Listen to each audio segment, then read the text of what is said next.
Hi, my name is Carter Schwartz, and this is my personal leadership assessment speech.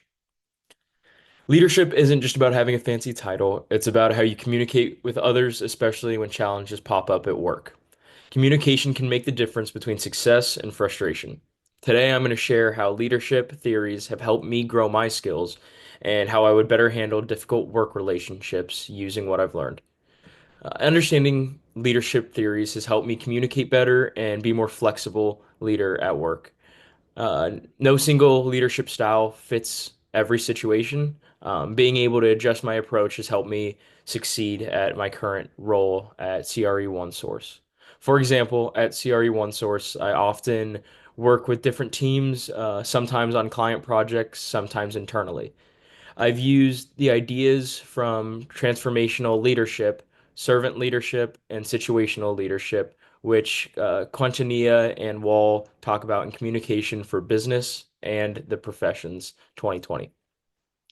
Transformational leadership is about inspiring others um, with a strong vision.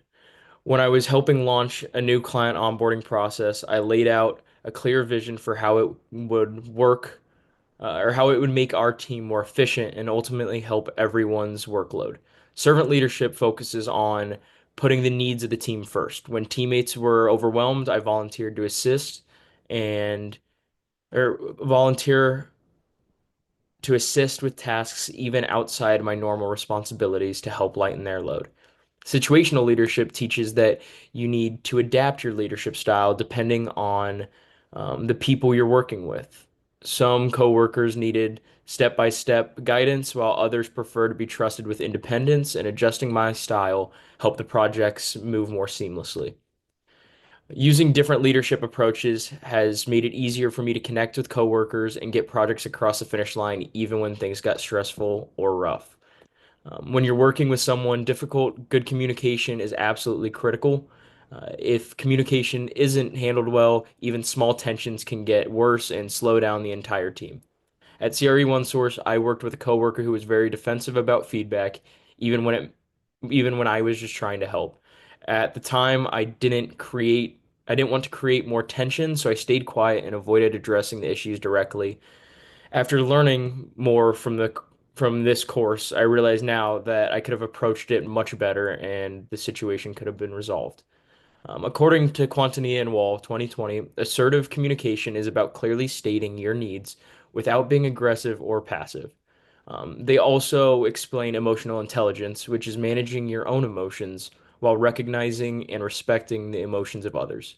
Finally, conflict management styles show that using collaboration instead of avoidance usually leads to the most productive outcomes for any situation.